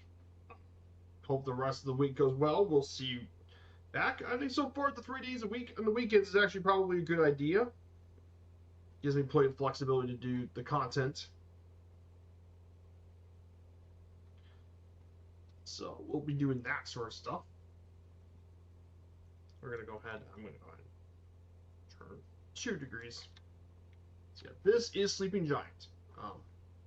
That's the bait. Hey, Super Tom, good to see you. Good morning, my dude. I hope you're doing well. Actually, good afternoon to you. I hope you're having a great weekend. Hope your weekend's going great for you. We're going to head to Thunder Bay. We just explored Royale National Park in Michigan. A really unique little park. The 5th largest lake island in the world.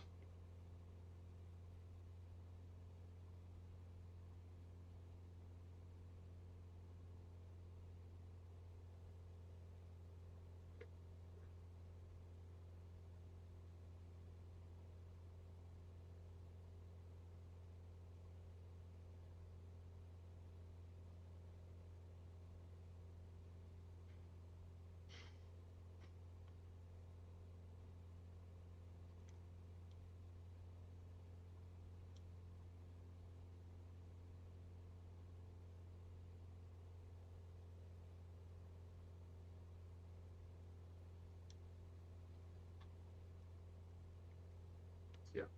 There's Sleeping Giants. Down in the distance.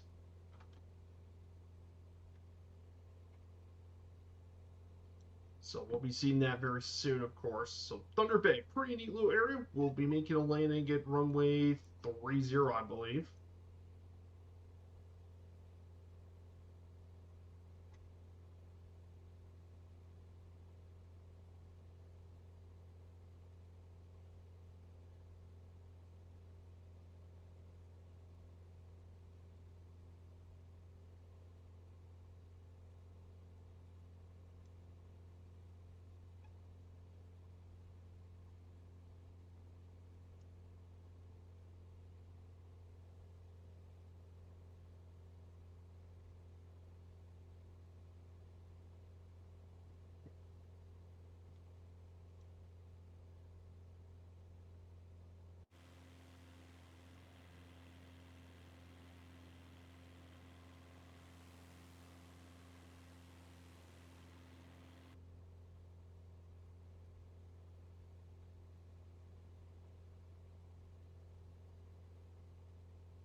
There you go.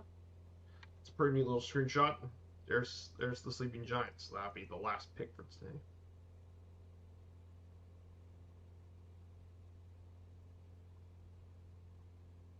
Beautiful area here. You know about this part of Canada, of course. Um, but yeah, I'll post you guys the schedule when this is set in stone, of course.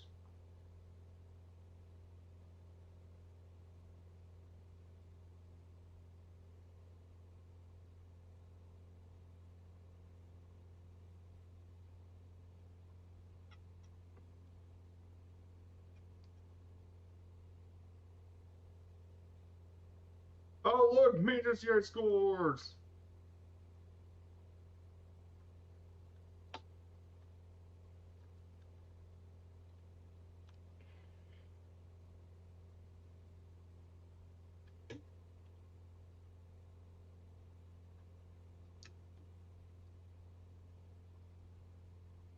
Mm.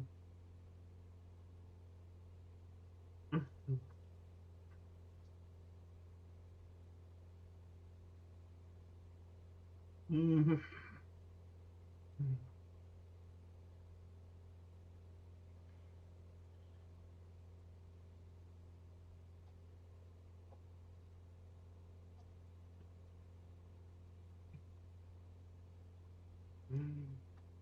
So here we go, Thunder Bay. We're just about 14 miles left to go. So, but overall, definitely interesting as well in terms of the other national parks and all the other stuff in Michigan. Um, Michigan used to have another national park. Mackinac Island used to actually be a national park. Mackinac Island used to be a national park in Michigan. Used to be one.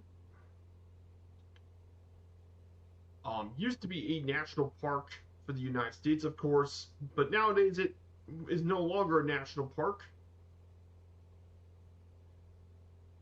In 1895, it was the last time it became a national park when it was handed over to the state of Michigan.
So here it is. We're going to descend again to 1,500 feet. Yeah, I'm surprised this area hill was actually kind of hilly. I was not expecting that when we looked. To our left, this is Pie Island down to our left. It's Pie Island right here. So we're going to make our lane here. And then I'll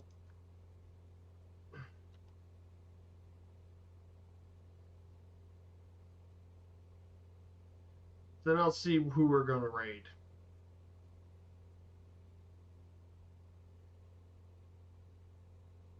There.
So here we are. We're going. Here's downtown Thunder Bay, Ontario. So there's Thunder Bay.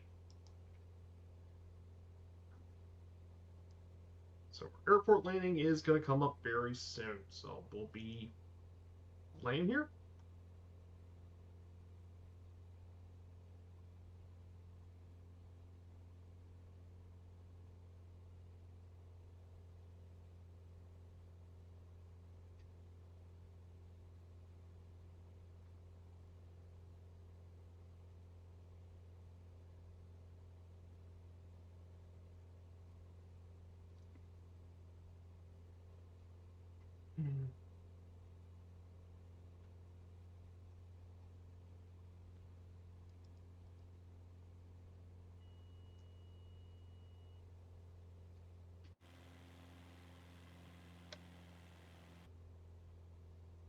So here it is. We're going to land runway 30.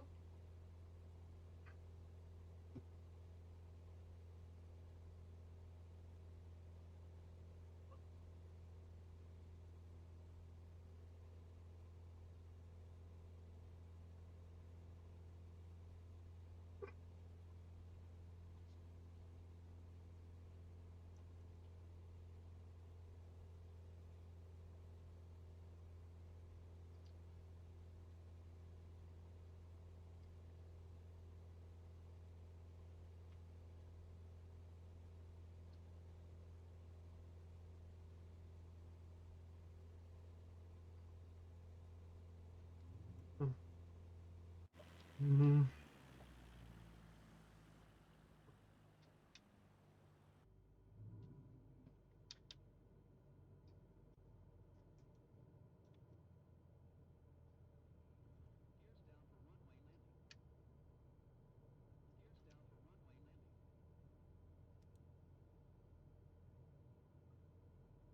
So here we go.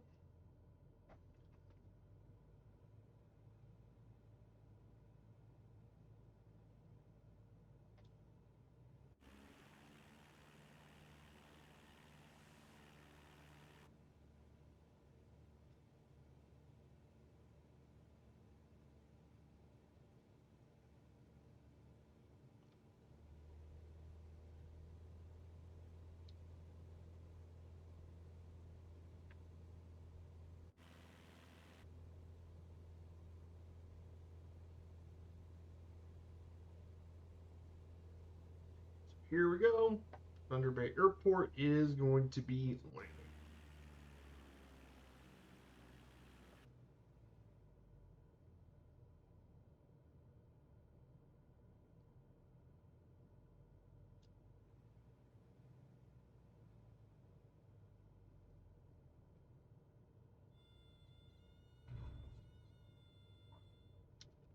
There you go. And we're down.